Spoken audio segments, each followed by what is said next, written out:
We're here with Groundwork's Green Doctors who will share important information and tips and advice to help everyone to fuel, aka household bills. Groundwork is a delivery partner for the PLUSS Hopeful Families programme who work to provide much needed services to the heart of our communities. PLUSS Hopeful Families is supported by the Lottery Community Fund and European Social Fund. I am now pleased to welcome Simon Kilshaw, Green Doctor Manager, Peter Wade, Green Doctor Debt Advisor, and Zach Harris, Green Doctor and Retrofit Assessor. Hello everyone. Hello, good afternoon. Thank you very much, guys, for joining me on the show. That was a bit of a mouthful, I must admit. I'm not the biggest of talkers, but I think I got there. Thank you very much for joining me today. How are you all? Can I start with Simon and then Peter, then Zach? Yeah, doing very well, thank you. We're actually located at the moment here in Holmfirth, which for those people who may not be aware is the last of the summer wine country. Talking about fuel poverty today, but it's a very hot, sunny day here. But we hope the information will be of use further on in the year. Brilliant stuff. Peter, how about you? How are you doing today? I'm good. I'm in hot and sunny Leeds today, thinking about keeping your heating on and keeping warm in the winter. In traditional times, people would gather logs in the summer, ready for the winter. So not a bad thing to be thinking about winter. Lovely job. Nice to hear the weather's all good everywhere. How about you, Zach? Yeah, I'm very good, thanks. Also in hot and sunny Leeds, and excited to share some really valuable information, I hope, for a lot of your viewers. Fantastic stuff. Now, obviously, guys, I believe you're going to share with us information about who Green Doctors are, what is fuel poverty, and obviously fuel advice. So I think it's probably best for me to hand things over to you now.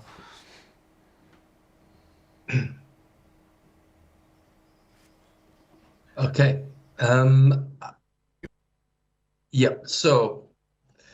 My name's Simon Kilshaw. I work for the environmental charity Groundwork. It's a national charity. We have hubs based across the country, regional hubs. We were formed in 1982. And the idea, the aim of the Groundwork Federation is to work from the grassroots level, as the name suggests. We work from the ground upwards, working closely with local communities, helping improve the environment through tree planting schemes, through gardening schemes, rejuvenating parks, deprived areas. We're looking to try and get people back into work, to skill people up in various sectors, creating green jobs through things like training, apprenticeships, and also through youth programs as well, helping to get youth back into employment, to have relevant skills. So things like the Kickstart program, which we're involved in at the moment. Can we just go to the next slide, please? Can you see these slides?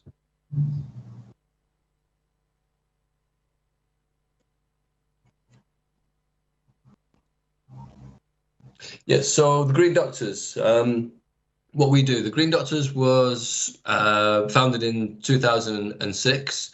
We're a project that sits within the whole of the Groundwork Federation Trust. There's various Green Doctor programs in different parts of the country. What we try and do is, the remit is to aim to reduce the levels of fuel poverty. In so doing, reduce the number of excess winter deaths across the country each year. We try to help people improve the energy efficiency of the homes, which will also reduce the energy costs. In combination with doing these things, we're promoting the health and the well-being of the vulnerable people. And it's mainly vulnerable people that we're helping, although we do get inquiries and clients who have more of what they can do to help in terms of like climate change or net zero, or to decarbonise their homes. But mainly it's vulnerable people who are struggling with low incomes and poor thermal efficiency homes. The information that we provide is trying to promote independence, so people can take control of their own energy bills, utility bills, and then because we're helping people with energy, or vulnerable people in general, we're coming across lots of other issues which will provide extra support, and hence the name the Green Doctors. Green meaning we have some environmental connection in terms of energy, and the doctor side is also helping with the energy and reducing those bills, increasing the energy efficiency, but quite a large emphasis on helping people improve health and well-being. And there's quite a large social aspect to what the to the work that the Green Doctors do, and that comes out with our extra support with a wide range of support partners. So all these together, we could say we could offer what we could be like a holistic fuel poverty reduction service. We have a short video here, which would be a good time to play it if that's possible.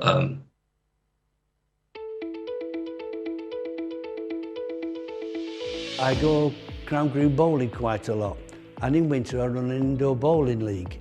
So when I come from there, normally it would be freezing, I come into a warm house and it's oh so lovely. Believe me, you can't realise what a difference it makes. At winter, it can be a real struggle to keep a home cosy and to stay warm. We've met with Louise Stevens, an advisor here at the Green Doctors at Groundworks in Morley, and she's going to tell us a few things on how we can stay warm and well and help us to help you this winter. Check your energy tariffs. Can't get this across enough. Look at switching providers. Eat hot meals regularly and have warm drinks to keep your energy levels up. Reflective radiator panels, which just reflects the heat back into the room. Low energy light bulbs, block out your drafts. Maintain a comfortable living temperature. Best people to get in touch with is Home Plus Leeds. It's a partnership of the Green Doctors, of Care and Repair and Age UK, and the idea is to keep people independent within their own homes. Recently, my wife died. She used to take care of all the financial means in the house. So when she died, I was really struggling. I didn't know what to do. So a good friend of mine, Peter Eastwood, told me to get in touch with the Green Doctors, and what a tremendous amount of help they give me.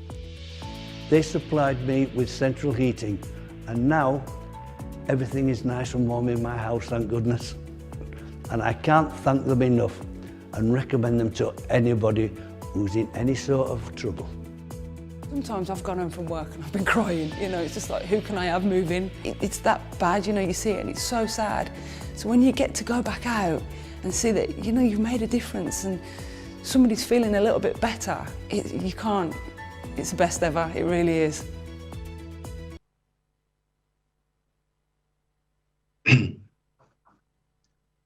That's great. If we can go to the slide, what is fuel poverty? Slide 4, that'd be great.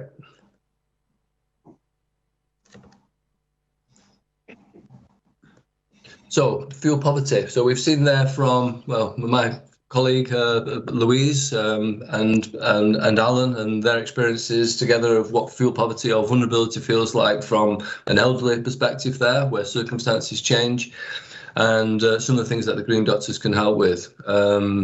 So fuel poverty, there's some basic definitions. One of the traditional definitions, if a household is spending more than 10% of its income on fuel costs, and if the remaining household income is insufficient to maintain an adequate standard of living, then that could be deemed to be in fuel poverty.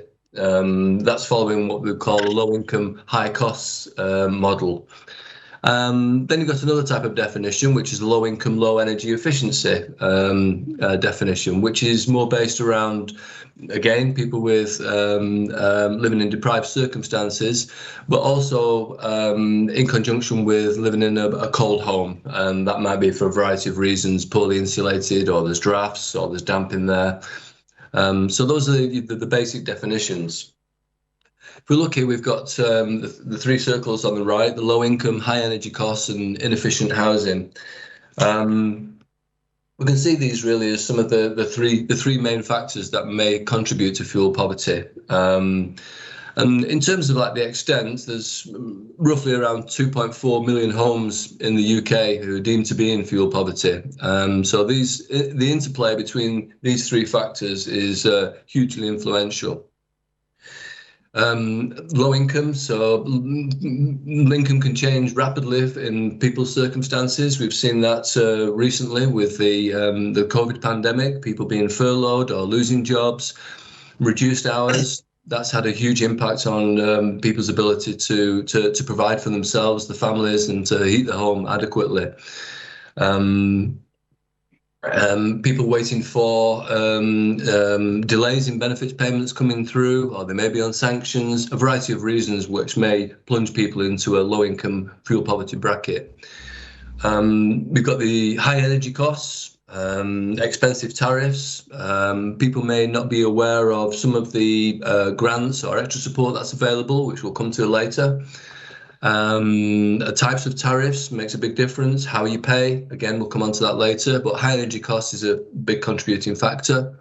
And then coming back, as I said earlier, inefficient housing. So you could have the actual fabric of the building could be inefficient in terms of the insulation, the roof, drafts, single glazing, wooden doors, uncarpeted floors, a variety of things that could cause a cold home. Also, you'd have to incorporate the heating system within that, and maybe an inadequate heating system. Electric storage heaters is an absolute notorious poor quality heating system, which can plunge people into fuel poverty just because of the heating system is inadequate. Then you've got things like other contributing factors, health conditions, within the household. Different people have different requirements based upon levels of health. You've got tenancy relations, which would have an impact on that, how good your relationship is, say, with your private landlord or with your housing association, how keen they are to do repairs and so on. So there's various factors that contribute to people being in what is termed fuel poverty or energy vulnerability. We see here that 85% of the energy in the home is used for heating, and that's split into space heating, 63%, and 22% for hot water. So we can see there already, like hot water and heating closely linked. The Green Doctors are also giving advice about water support, because that's also linked. Fuel poverty, living in cold, damp conditions, that has a very serious lasting effect on health and well-being, and serious impacts on mental health as well. And I'll come to that just shortly. Some figures here, just to put fuel poverty into perspective. In 2019-20, there was 28,300 excess winter deaths in England and Wales. 30% of those can be attributed to cold housing. So around almost 8,500 people die each year. You can attribute that to cold homes. The next slide, please.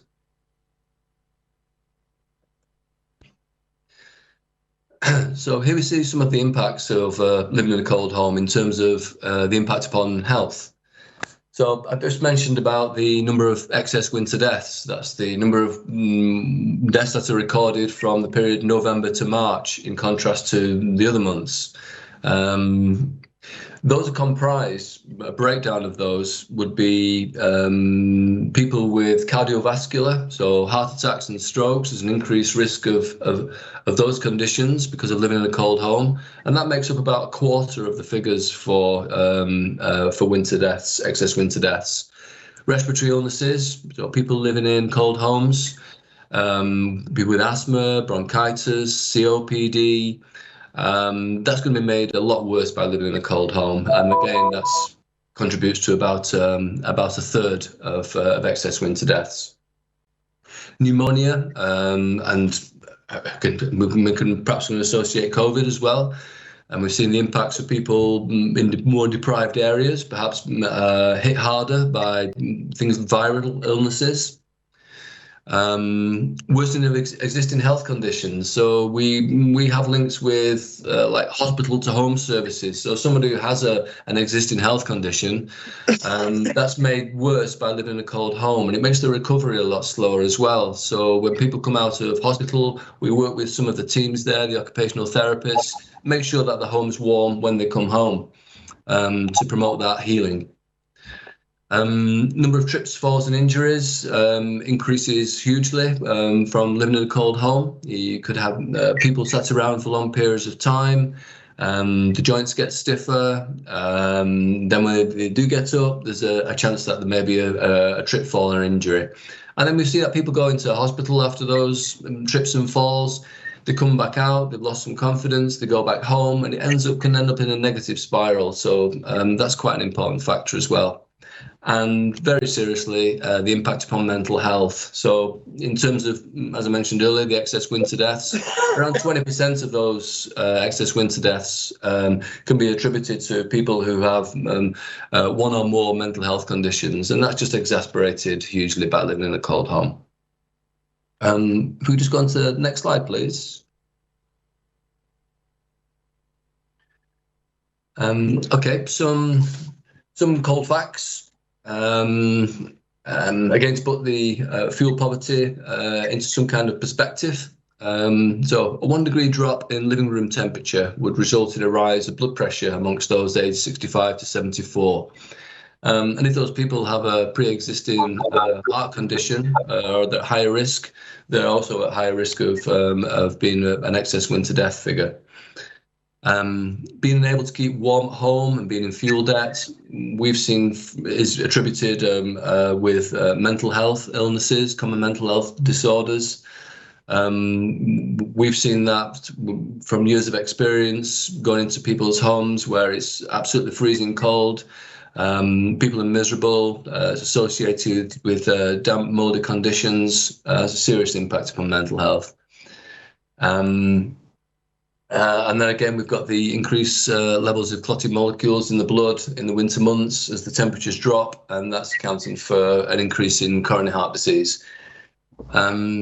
So looking there at the number of road deaths per year in Great Britain, that's 2018, 1784. So when you think about the number of excess winter deaths of 28,300, that's and it's been as high since I've been a Green Doctor a number of years. Just a few years ago, it was over 50,000 people died. I think that was 2017. So it really is a huge problem, which is more and more being highlighted with government schemes, with energy companies' obligations to try and reduce levels of fuel poverty, and also in the public health arena. The next slide, please.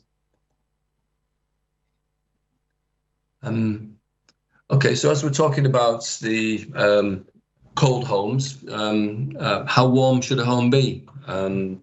We've got recommended temperatures and guidelines. So here we can see the recommended living temperature between 18 and 21 degrees. But there's different requirements for different people. You may have somebody who may be less mobile, an elderly person, who may require slightly higher temperatures than that. As you can see, as the scale increases, you've got too hot, but you've also got likelihood of high energy costs. Just trying to get that balance of, a comfortable living temperature whilst keeping your energy costs manageable. A rough guideline is a degree increase in your temperature would roughly account for 10% on your energy bills, an increase of 10%, and vice versa. If you reduce the temperature, would result in a 10% decrease in energy bills. As we see the temperature dropping in the home, so you've got below 16, you've got an increased chance of respiratory illness. You're 3 times more likely to suffer from a respiratory illness once the temperature goes below 16 degrees. The research has also proved that causes increased levels of anxiety. And then we've got the heat or eat kind of conundrum, where people may have to skip meals to be able to afford to heat the home. These are indicators as the temperature is getting so cold inside the house. Then you've got more extreme cold temperatures, which we've seen year in, year out across our Green Doctor home visits. Below 12 degrees, more likely to suffer from risk of heart attacks and strokes. Again, increased likelihood of mental health illness. Links to underperforming education. So young school children known to come from homes living in fuel poverty, with other contributing factors, less likely to achieve well in education. And also been linked to things like broken relationships, just by living in a cold home, feeling isolated, and also like those greater risks of injuries and trips and falls within inside the home. So there's a little bit of what fuel poverty is. So I'm just going to hand over to Peter now, who's going to give you some advice on how you can stay warm and reduce your energy costs. Right. If we could just get on to the next slide, please. Yeah. Right. Yeah. So, right. So, struggling to read that, but there is some facts and figures there on the energy market. And what's most startling is that the big six providers, which I think have changed from on there now, have 70% of the market, and there are 52 companies in all. So the other 46 have only got 30% of the market. And what that means is they're all competing to get a bigger slice of your custom. And how do they do that? Well, they do that by penalising their existing customers when they come to the end of their deals, and you find that at the end of your first year deal that your prices have gone up, and then advertising on switching comparison websites such as USwitch or Compare the Market, a really cheap deal in order to gain your custom. So pretty much the worst thing you can do really is say, well, they've been all right, this company, they've been reasonable this year, I'll not shop around, I'll not look and see if I can get anything cheaper. And let's face it, you wouldn't do it with your car insurance if you insure a car, because for the same reason is that the premium the following year is invariably bigger than the premium you've been paying that year.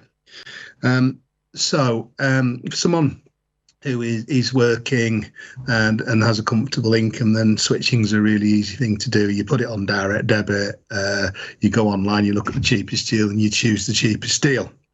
A little bit more complicated for the kind of customers that I see on a regular basis that are surviving on lower incomes, because there is a whole heap of other things to consider. And I think the next slide sort of goes into that in a bit more detail. Right. Okay. So there's quite a few things to consider here. I mean, we deal with a vast spectrum in Green Doctors of customers. It was set up as primarily a service for older people, but as time has gone on, we're looking at families and single people struggling on low incomes generally, and trying to keep warm. So we're finding people that prefer to have paper bills, or perhaps want to settle their bill at the end, when it's been issued to them, or they might be using prepayment meters, whether that's a matter of choice, or whether when they've moved in they were there, or whether they've imposed on them by the energy company. Clearly, it is, if you can manage your account online, it's cheaper. If you can pay by direct debit, it's cheaper. All the best deals will be on online account management. And I think that puts a lot of people off online account management. But essentially what we say to people is that if you've got an email address, then they will send you an email. You can to tell you that a bill's arrived, and we can and have offered support in trying to get online. Or do you have a trusted relative that would be happy to receive your bill online for you, and that way you can make the most savings. Having said that, if we can't convince somebody, we'll try and get the cheap. Still, there may be cheaper deals by changing company. Debt, if I've got, I know I've got a big bill coming, or I'm already in debt with that company, it can be difficult to switch. You can carry a debt onto, if you're a prepayment customer on a top-up meter, you can carry your debt for up to £500 from one company to the next. That's the prepayment debt protocol allows you to do that. So but generally speaking, you do need to settle your account with the outgoing provider if you do switch. It is easy to switch these days. Once you've found your nominated company and signed up to the deal they're offering, they do all the work for you. They contact your old provider. They arrange a switching date around about 2 to 3 weeks after you have signed up with the company. The only thing you have to do is do a meter reading on the day of or thereabouts and provide that to the new provider, and that works out at which point you billed by the old provider, and which point you provide bill from the new provider. So the other thing that I will be mentioning at a later slide, but not just yet, is warm homes discount. If you might be eligible for warm homes discount, good thing to try and get a little bit of advice and information about the company you're moving to, whether they do a warm homes discount, whether you might qualify for it. I'll go into that in more detail on a later slide. You can have variable deals where the price can go up or down, or you can have fixed deals where for the time period, whether that's a year, 18 months, 2 years, the amount that you pay the tariff that you pay doesn't change. And what I mean by tariff is how many pence it is per unit supplied. These tend to come with an exit fee of anything between sort of 30 and even £70 to get out of these deals. Okay, next slide. Warm homes discount. Right. So, what is the warm homes discount? Well, simply, it's £140 credit on your bill if you receive a bill, or a voucher that is sent to you if you're on a prepayment customer. Now, if you are on a pensioner and on guarantee pension credit, there is an automatic enrolment onto that scheme that the DWP contacts your provider, and the provider is obliged to reduce your bill by £140 a year. Occasionally that goes wrong. There is a helpline that's open in December that you can ring to sort out and iron out problems. If you change provider after the date of the warm homes discount, which is usually the first or second week in July, then you can get your outgoing provider to send you a cheque for the £140 they would have sent you in the winter. The larger energy companies, those with more than 200,000 customers, have to provide a broader group warm homes discount, and this is to help some of the pensioners that are not on pension credit and lower income families and single people. These schemes tend to be lower income families with dependent children and people who are unemployed and have additional disability benefits, although some of the larger companies operate an even more generous scheme where perhaps it will be if more than, as Simon mentioned earlier, 10% of your income is spent in fuel costs and you're below a certain poverty line level, which this year is £16,190 per year gross annual income. So if you think you might qualify, then consider checking the company you're going to is offering a warm homes discount scheme, because this can make the difference between them being a cheaper provider and being a more expensive provider. That's a lot of information. That's what we help a lot of our customers fathom out and make the best deal for them moving forward.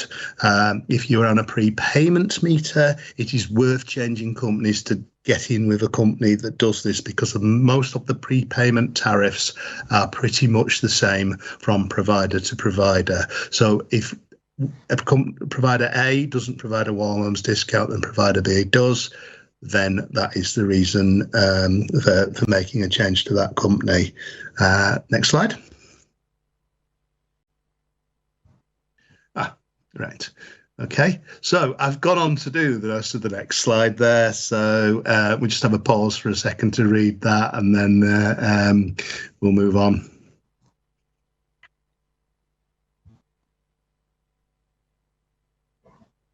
Right. Thank you. Next slide. Okay. Right. So having said all that, so we've worked out how we want to pay our bill, whether we can consider going online, even if we don't like doing things online because it's cheaper. And we come to do the switch. You need 4 pieces of information, and they're all contained on your most recent bill. There's usually a little box in there which gives you tariff information or your consumption information. And it tells you what tariff you're on currently. Why is that? Because they need to work out, compare that to whatever tariff you're going to move on to.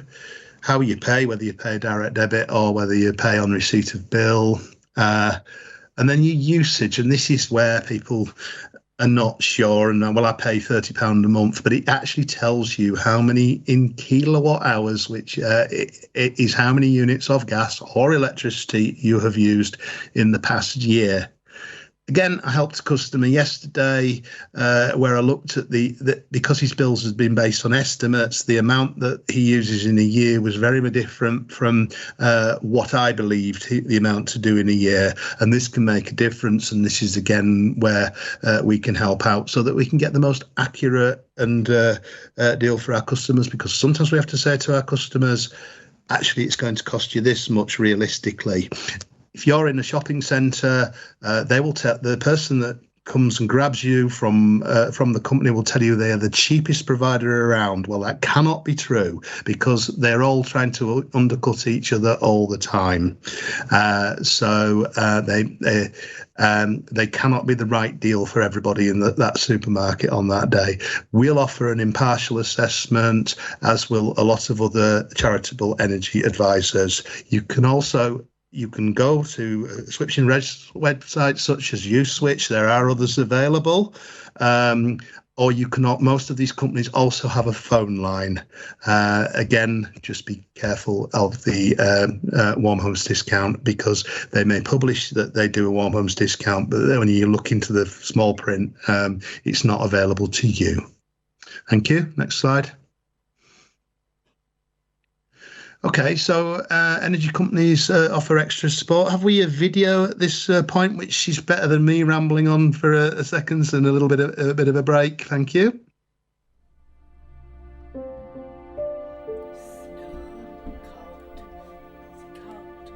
It is cold at the moment. It's hard financially, very hard when it's the winter months. We're having small children as well. You know, it is important to keep warm. And I can't go again like we did this Christmas, where it was cold. You cut back on food, you cut back on clothing, you just make a load of cutbacks. And I'll admit, I went to once or twice to food bank. A lot of people are in that situation at the moment. You have to make these sacrifices, because the warmth is more important. The Green Doctors came and, well, it were a godsend really. They showed me how to save energy, putting reflective panels behind the radiators, which helped a lot. And when you've got drafts coming through doors and windows, the Green Doctors really helped out. The best part was getting the warm home discount.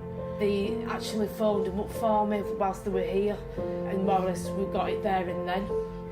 About £145. It makes a big difference when you're on benefits. It's just making people aware that there's more than one way to save money on energy. It's basically a reduction in your bills then, but also carbon emissions. I just thought they were doing just to give me leaflets, but it really, really has helped out. I really was chuffed. I thought, at last, something, you know, something that's going to benefit us. Thanks to the Green Doctors, I don't have to worry now.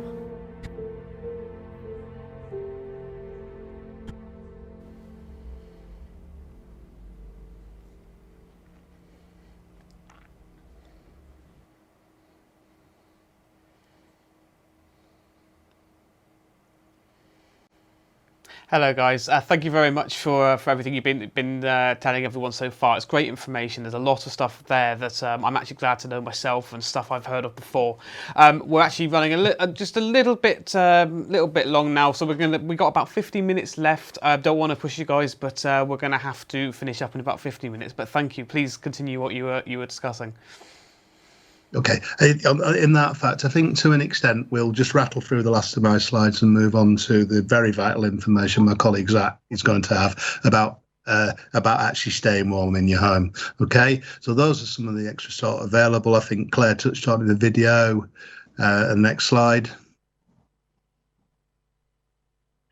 And also, I should just briefly mention the Priority Services Register. Vulnerable customers, when you sign up with an energy company, they should ask you if you've got any health vulnerabilities or mental health vulnerabilities or disabilities that may mean that they have to offer some extra services. One is to maintain your supply in events of a power cut, but the other one that's quite useful is you can have a nominated person on your account to help and deal with affairs with the company. So I'll move on quickly. And additionally, we've talked about the Warm Homes discount. If you are retired, you can get a Warm Homes a winter fuel payment of £100 if you're a part of a couple, or £200 if you're on your own. I think that moves up to £150 and £300 once you reach, I think it's the age of either 75 or 80.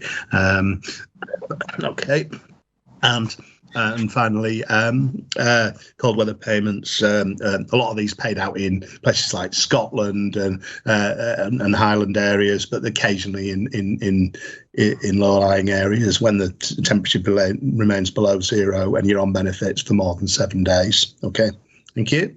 That's now moving on to Zach, who will tell you a little bit more information about keeping your home warm. I've talked about paying for it, and over to Zach. Cheers, Pete. So yeah, can we have the next slide, please? So they're just going to talk a little through energy efficiency around the home. It's a large amount of work of what the Green Doctors do. Just simply put, energy efficiency is using less energy to perform the same task. So energy efficiency brings in a wide range of benefits, reducing greenhouse gas emissions, reducing demand for energy imports, and lowering our costs for the individual resident. So energy efficiency can be closely associated to fuel poverty. It can be the direct reason someone is living in a cold home, and it can also make issues a lot worse for those lower income households. On the left of the slide there, we can see a classic UK property and where the heat is escaping from that property. So a quick breakdown, there's only 25% of the heat out of the roof, 35% out the walls, 15% out the floor, 15% out the front door and back door, and 10% out of the windows. So that just gives an indication of a uninsulated property and where the heat escapes from. On the right, we can see energy performance certificate.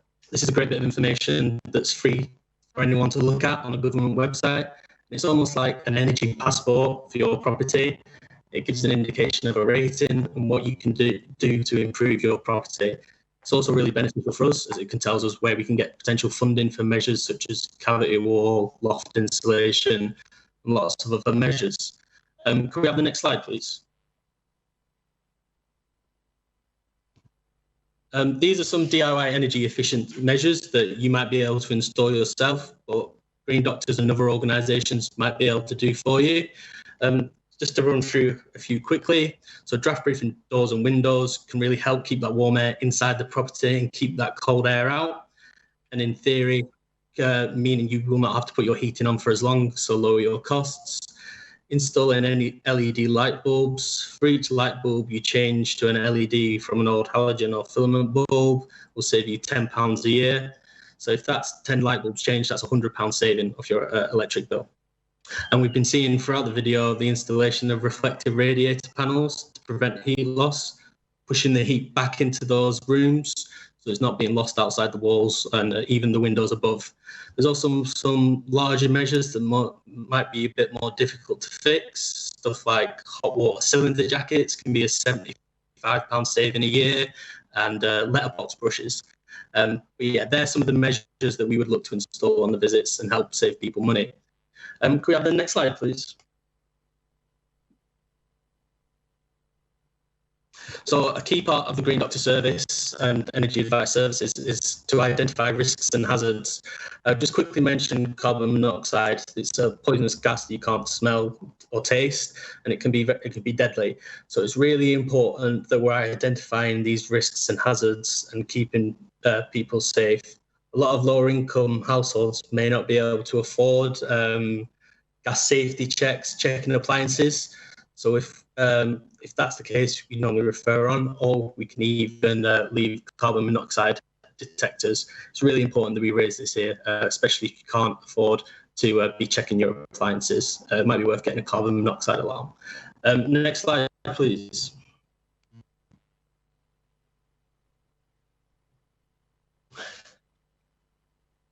Can we have the next slide, please? Oh, perfect. The next slide is damp, condensation and mould. So here's a few examples of pictures we've taken on Green Doctor visits. Condensation is just a common issue in poorly insulated and ventilated homes. It just occurs when moist air comes in contact with a colder surface. I'm not going to delve too much deeper into that. It's just basically trying to reduce those cold spots within the property, so any moisture in the air cannot reach them and form that condensation. There's a number of reasons why this affects lower income households more. May not be able to afford their home to a healthy temperature, like Simon mentioned, 18 to 21 degrees earlier. There might be some behavioural issues that can be easily amended with some advice. Older properties usually have issues with ventilation, and tenancy issues, like Simon mentioned again, landlords may not engage with repairs, or the tenants might not engage with the landlord. So yeah, next slide, please. This is just a general slide of who's affected by damp, condensation and mould. And so obviously it's all the vulnerable groups, so babies, children and elderly people, those with existing health conditions, and even healthy people. There's been studies of people move into a property that has mould and condensation, their health can be affected in the long run. So if you could have the next slide, please, we'll tell you some preventative measures. So prevention for damp, condensation and mould is an acronym called LIFE. So important to heat your home to an adequate level, insulate your home to prevent heat being lost and stopping those cold bridges and thermal cold spots, ventilating the property so that moisture can leave the property, so opening doors and windows and trickle vents, and be wary of any excessive moisture in rooms where activities such as cooking, drying clothes or bathing take place. So yeah, reducing the excessive moisture is a really important one. Can we have the next slide, please?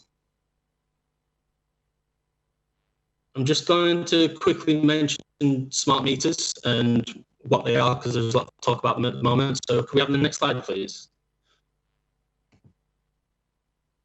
So simply put, like traditional gas and electricity meters, smart meters measure your energy use. The main difference is that it's automatically sent the information over a wireless network to your supplier.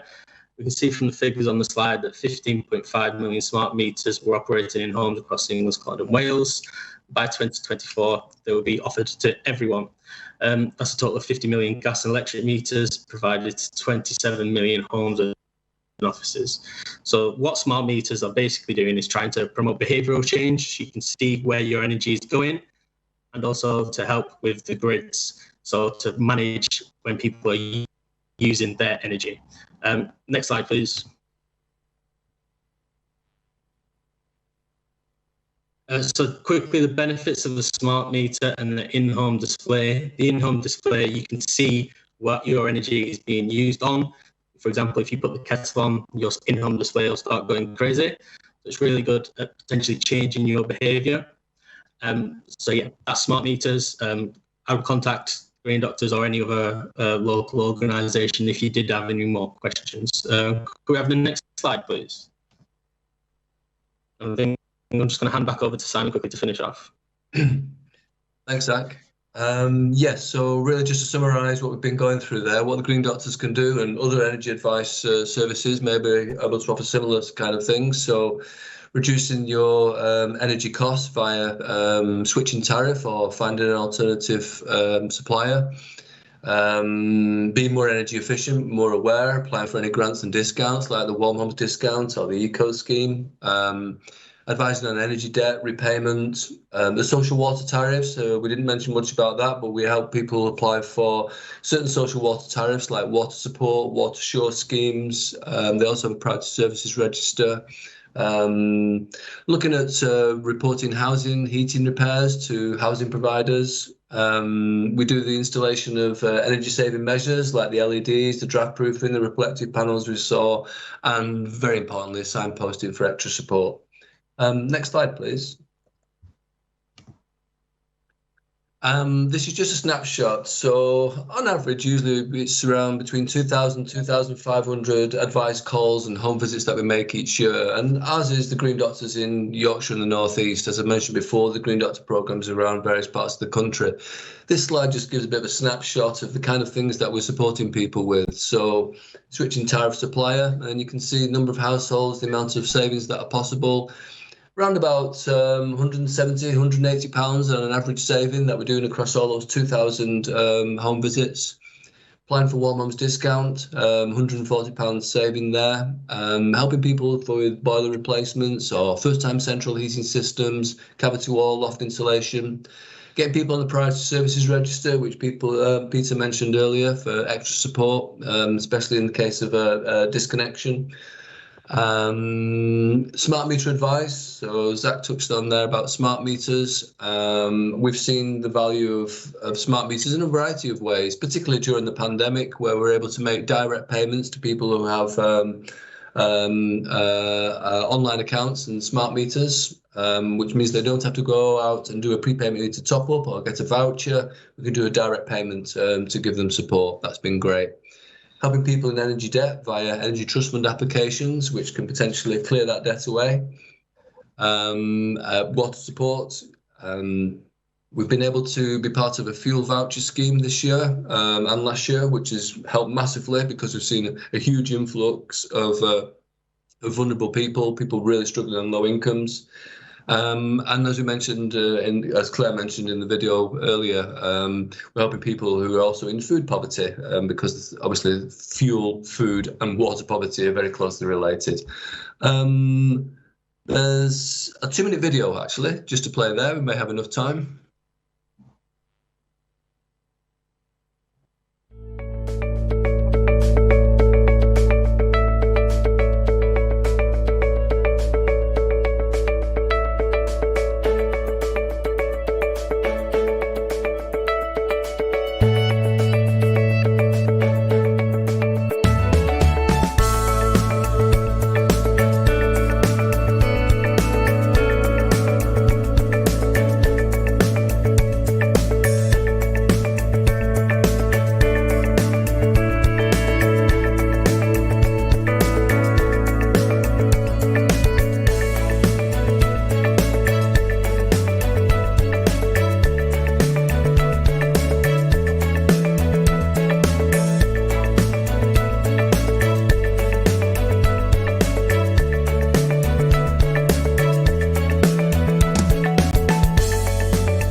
Thank you very much, Simon, Peter, Zach, Groundwork, Green Doctors and Hopeful Families for taking the time to join us today. If you'd like any more information about what you've heard today, please get in touch with us at Chaos TV and we will gladly put you in touch. I can't explain how much of that all rings home. I wish we had more time to talk to Orthlin because the amount of information on there, both what I've heard before and what I haven't heard before, is so necessary. You really can save yourself a lot of money and really really get yourself into a better place in regards to these topics. I can't recommend these guys enough. They're absolutely brilliant. Thank you to them all for coming on the show today. It's been absolutely lovely. We're going to leave you now with a quick song before the news, and I'll be back with you in the studio. I'll finally get my studio back. It'd be lovely. So yeah, thank you very much, guys. We will see you in a short little while. I believe we have the Wellerman coming up for you right now. So we will see you in a little bit. You're here with Pudge on Chaos TV. Have a good day. Thank you.